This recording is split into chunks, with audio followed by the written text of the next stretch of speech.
you do admit that there were multiple partners at the time that Ms. Myers was conceived? Of course, but you got to realize I was 17. So any calculation within that time, I could have been way off. Because by the time I found out, I was 4 months pregnant with her. So there could be a list of whomever. These moms will have you thinking Maleficent was a saint. So Ms. Myers has brought her mother, Ms. Madrigal, to court today because she claims Ms. Madrigal has no idea who her biological father is. Ms. Myers says her mother gave her a list of 13 possible men. The odds are definitely stacked against her, but she is hoping to find out who her real father is today. Say your mother gave you a list of 13 possible men, and you are hoping to determine who your father is today.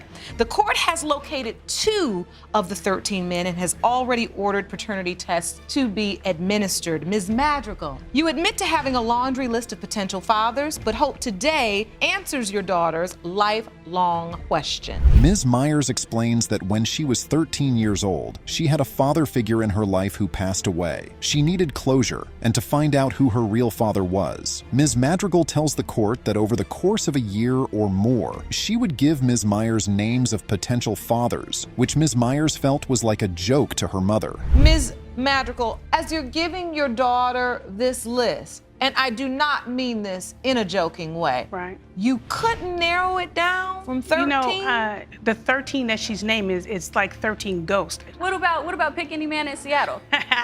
You made So that where joke. does this- Any friend that she met of mine. The court then brings in Mr. Keith McCraney, one of the potential fathers. Mr. McCraney casually admits that he and Ms. Madrigal had a brief sexual encounter that lasted 3 minutes, and then she went to sleep with another man the same day. Ms. Myers is furious, calling Mr. McCraney inappropriate and saying he's made comments about how sexy she is. Do you feel like all your life, the situation you find yourself in, your relationship with your mother, is this all because you didn't have that father in your life that you wanted, or that you That's didn't how I feel. know I who feel your like father I is? didn't have. You gotta understand, I didn't have to have you. I chose to have you. So don't do chose to that. have- And now She chose to that have takes me. us back to determining who your father is. That's Next, the court hears from Mr. Derek Smith, another potential father. Mr. Smith says he had a brief encounter with Ms. Madrigal years ago, and then one day she showed up with Ms. Myers and said, "There's your dad." Ms. Madrigal denies this, but despite the messy history, Mr. Smith and Ms. Myers seem to have developed a decent relationship. My daughter. And you giggle? Yeah. Why? I couldn't believe it. 3 minutes. I understand it doesn't take that, but. So you It only takes 2 instantly seconds to knew get that it pregnant? was your 3 minutes of fame that had gotten her there? Well, Your Well, you're to Honor, meet up her with his and the cousin. same friend That's that how was it at my happened. house was at his house. Right. That's how I know it was the same day. right. Okay. With 2 potential fathers out of 13 in court, it's hard to see how Ms. Myers could possibly find her father today. She clearly wants it to be Mr. Smith, but the odds of that happening are pretty low. And to make matters worse, her mom, Rusiawayos, caused this whole mess but doesn't seem to care. Well, the DNA test results are in, and boy did things escalate from there. Mr. Keith McCraney, you are the father. Did you faint, Mr. McCraney? Whoa. No, they must have got their test mixed up You or are something the backstage. father. There's no way. They must have got their test mixed up or something. Whoa. All right. Thank you for coming back in, Miss Myers. I know you're upset. So these 2 brothers, Arthur and Eugene, think that their Uncle Ronnie might be their real dad. Turns out their mom, Allie, had a little thing going on with 2 brothers. Talk about keeping it in the family. Yikes. Mr. Ellis, you and your brother have brought your mother to court today because you say you've always believed the man in this photograph is your father. Yes, Your Honor. Then, just recently, you learned that your biological father may actually be your father's brother. Yes, Your Honor. Allie's admitting she slept with both brothers, but she's saying she had no choice.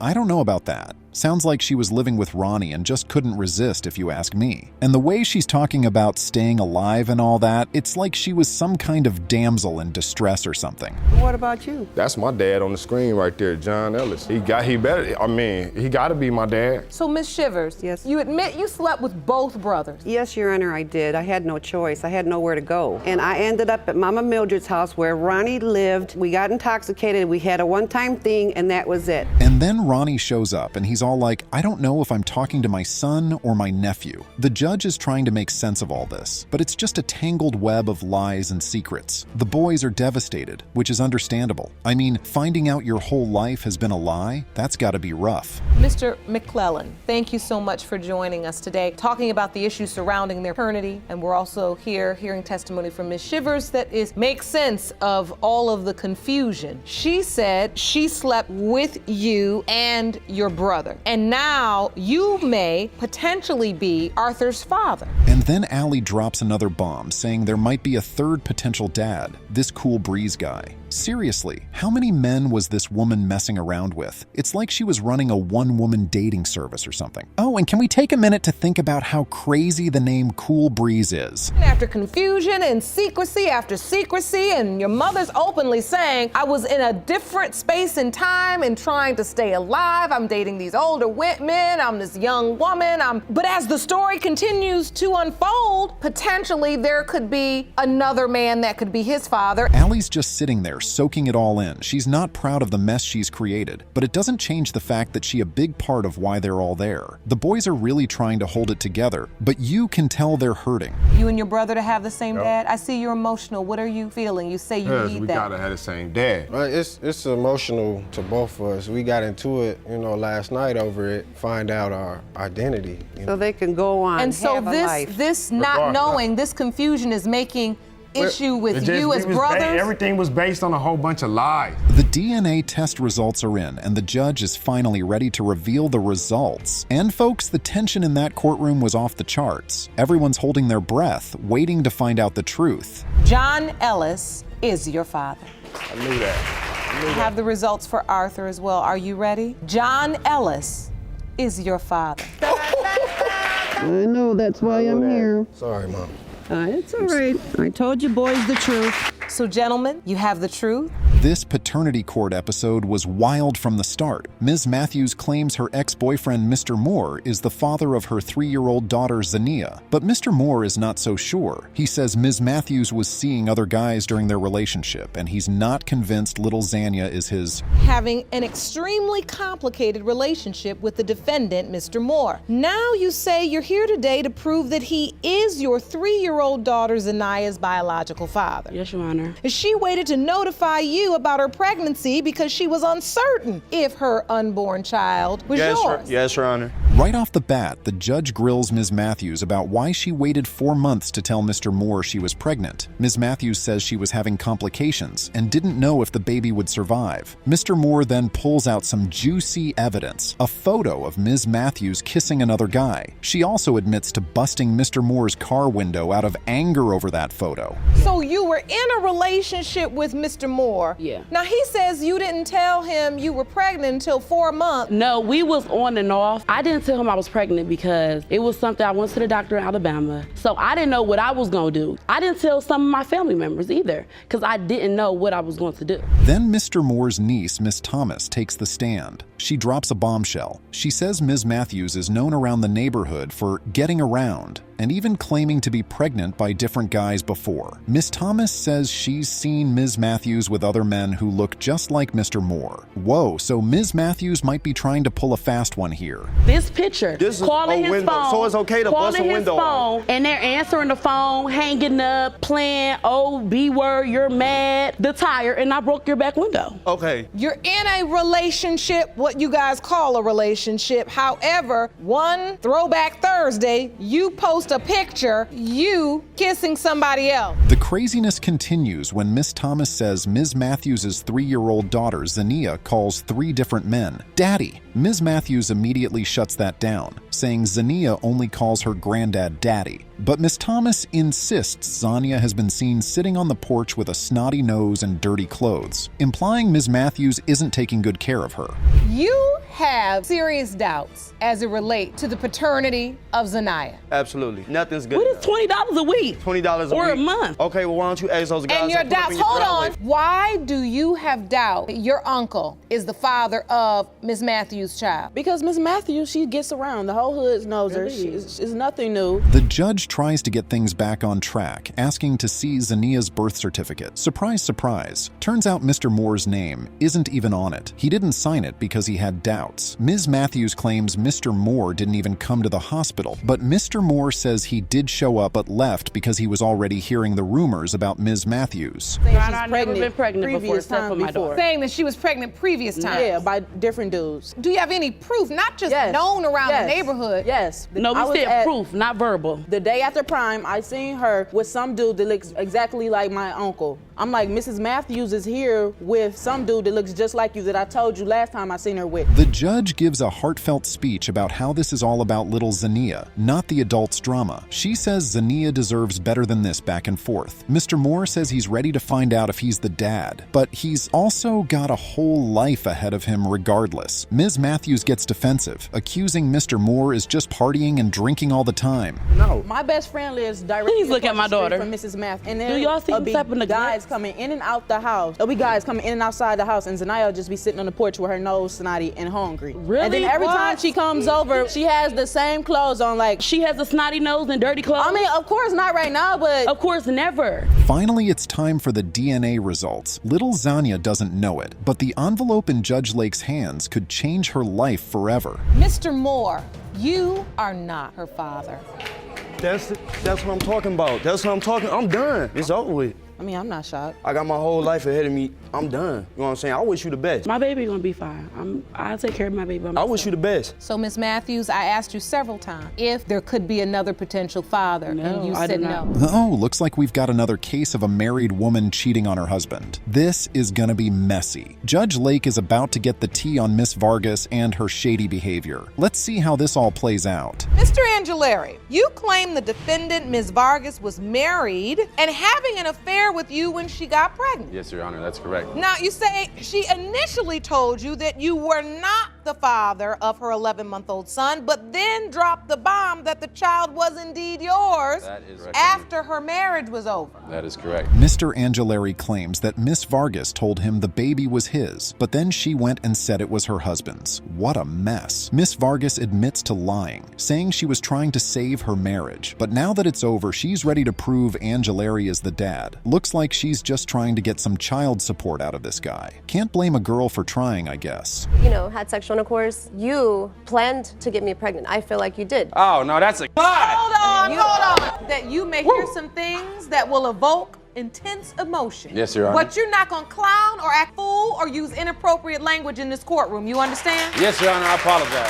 Mr. Angelari says he and Miss Vargas were just friends at first, but then they started getting a little too close for comfort. Sounds like they had a little too much fun one night and ended up in the sack. Miss Vargas is trying to play the innocent card, but Mr. Angelari ain't buying it. He thinks she planned the whole thing to get pregnant. These two are really going at it. Come on now, any kind of man that likes women would stare at you. You're at work and people are saying to you, oh, he's looking at you. This is making you feel uncomfortable, or you just feel like the guy thinks you're beautiful? Are you looking back? Yeah, because they would tell me you're staring at me again. You look back and smile, though. That's why. Huh? Judge Lake is trying to get to the bottom of this tangled web of lies. Turns out Miss Vargas was intimate with both her husband and Mr. Angelari around the time the baby was conceived. Yikes, talk about a love triangle gone wrong. Mr. Angelari is convinced Miss Vargas is the one who's lying, but she's sticking to her story. Okay, well, she just told the court that she was separated. I try to tell people all the time that you're married until you're divorced. That relationship, during the period of time this child could have been conceived, how many possible fathers are there? Him and my ex. And your ex. Do you immediately think it was your ex's, or do you think it was Mr. Angelari's, or are you just clueless? I wanted it to be. She told me the baby was mine. Miss Vargas says she tried to work things out with her husband, but it just didn't work out. Mr. Angelari's not buying it, though. He thinks she's only coming to him now because her marriage fell apart. These two are really going back and forth, and it's getting pretty heated in that courtroom. So what you're saying is, after you told Mr. Angelari you were pregnant, you asked him to give you some space because you're trying to work this out with your husband. Yes, Your Honor. I moved away anyhow. You respected that to a certain extent, but in your mind you knew that you could possibly have a child. I had a gut feeling, so come September-ish is when I contacted her husband and her, saying, Mr. Angelari's got some evidence that Miss Vargas was trying to keep him away from the baby, even threatening a restraining order. Ouch, that's cold. But Miss Vargas says he was always making excuses and never showed up when he said he would. Looks like these two have a lot of trust issues to work through. She intentionally lied to you and to her husband. Yes, because the first few months, she's telling me I'm the dad. She told me, well, I want to try to work things out with my husband. I don't want him to try to do your thing. I moved up to Austin. One of my friends that lived down in the same area. So then come September, my conscience is really wearing on me like. Mr. Angelari's got a pretty good reason for why he kept pushing this. He didn't have a dad growing up, and he doesn't want the same thing to happen to this kid. That's actually kind of sweet, but Miss Vargas is still playing hardball. She's convinced Mr. Angelari's just after her for the money. My husband left. I don't have no more money. You got a kid here now. Really? No more money? When you Wait a minute. So That's what it seemed like to me. Why did she lie? you were the one asking me if I needed money. Hey, Well, let yeah, me help you out because I feel like I'm the you dad. told me, well, you have a child here now, so I have a big heart. And if I he told is you my no. kid, I took your word again. And I told you no, I don't need your help. I got this. Judge Lake is giving both of them a bit of a reality check. She's saying that even though Miss Vargas lied, Mr. Angelari still deserves a chance to be a dad. And she's right. This kid shouldn't have to suffer because of his parents' drama. I did have some medical issues. She might have found it as an excuse. I apologize that I wasn't able to come through on that end. But then I also looked at, as she did, until the kid was 6 months old, 5 months old. Why couldn't you get a hold of me then? I felt like he was starting to look more like you, and I wanted you to be there. Do you think he looks like me now? Yes. All right, the moment of truth is here. The DNA results are in, and it's time to find out if Mr. Angelari is really Dustin's father. Mr. Angelari, you are the father. That's all I've wanted. Like you said, everybody makes mistakes, but it's all about how you come out of it. And today, he now has a mom and a dad. And he deserves it. That's my son. Yes, it is. Would you like to meet him in my chamber? Yes, Your Honor. That would be wonderful. Wow, this was a doozy of a case on paternity court. Ms. Diaz was adopted by Mrs. Mendoza as a baby, and now she's desperate to find out who her real dad is. But it seems Mrs. Mendoza is trying to throw a wrench in the works. Ms. Diaz, Yes, Your you Honor. have petitioned the court for the results of a DNA test, but you claim your adoptive mother, Ms. Mendoza, is trying to stop from discovering the truth. Yes, Your Honor. Now, Mrs. Mendoza, you state you doubt whether your adopted daughter has actually found her biological family. Now Diaz explains that she never really fit in growing up. The other kids would pick on her for her darker skin tone. And then one day, her stepbrother let it slip that she was adopted. Ouch, that must have been a tough pill to swallow. Mrs. Mendoza, on the other hand, seems to think this is all just going to end in heartbreak for her daughter. Was predominantly Mexican. They picked on me for my skin color, the texture of my hair. He would pick on me all the time. And he pointed out to me one day that I was adopted. I went and I asked my mom, Mrs. Mendoza, if it was true. I mean, it was a big blow to take, and I always had answers, always felt incomplete. Turns out Mrs. Mendoza adopted Ms. Diaz when she was just 20 years old. Apparently, one of her ex-husband's friends got his mistress pregnant, and she didn't want the baby. So Mrs. Mendoza stepped in and took the little girl in, vowing to love her unconditionally. But now it seems Ms. Diaz is determined to find her real roots. Heartbreaking, Your Honor, because I've done everything that I have for Leocelda, that her mother even knows who her biological father is. Her mother had an extramarital affair, and I don't believe Carl Honeycutt Sr. is the father because at the same time I also heard that she had slept with several other men. When Ms. Diaz was about to turn 15, she told Mrs. Mendoza that instead of a quinceañera, all she wanted for her birthday was to meet her biological mother. She's clearly been Ms. Diaz's rock her whole life, and now this. But Judge Lake makes a good point. Ms. Diaz has every right to know where she comes from, even if it's hard for Mrs. Mendoza to accept. I never got that chance, and that's all I've ever wanted. I've always wanted to feel that bond.